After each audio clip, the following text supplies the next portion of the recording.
10 દિવસનું આતિથ્ય માણ્યા બાદ કૃત્રિમ જળકુંડમાં બાપ્પાને વિદાય. ભરૂચ શહેરમાં દુંદાળાદેવનું શ્રદ્ધાપૂર્વક કરાયું વિસર્જન. ભરૂચ શહેર જિલ્લાના ગ્રામ્ય અને શહેરી માર્ગો ઉપર ગણેશજીની વિસર્જન યાત્રાની સવારીમાં ગણેશ ભક્તો તરબોળ બન્યા. જેનું સર્જન છે તેનું વિસર્જન છે તે વાતને સાર્થક કરતા ગજાનંદ ગણેશજીને અશુભીની આંખોએ ભરૂચ શહેર અને જિલ્લાના ગણેશ ભક્તોએ આવતા વર્ષે વહેલા પધારવાના પલ સાથે બાપ્પાને ભવ્ય વિદાય આપી હતી. ભાદરવા મહિનાના સુદ પક્ષની 14 તિથિ છે, જેને અનંત ચૌદશ કહેવામાં આવે છે.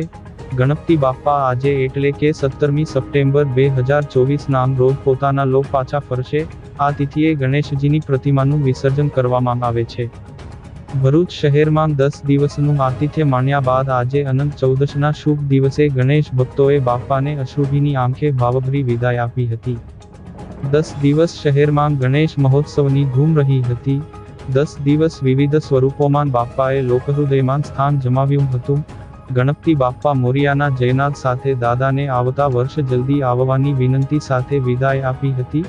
ગણેશ ભક્તોએ ખૂબ ધામધૂમપૂર્વક ડીજે ના તાલે અબીલ ગુલાલની છોડો ઉછાળી શ્રીજીની શાહી સવારી કાઢી હતી.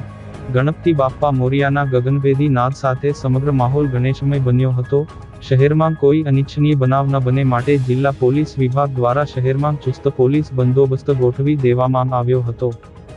ભરૂચ નગરપાલિકા દ્વારા શહેરમાં ઊભા કરાયેલા 3 જેટલા કૃત્રિમ કુંડ બનાવ્યા છે, જેમાં પાલિકા ફાયર વિભાગની ટીમો અને વિવિધ સામાજિક સેવા કરતી સંસ્થાઓના સ્વયંસેવકો વિસર્જનમાં કામે લાગેલા જોવા મળ્યા.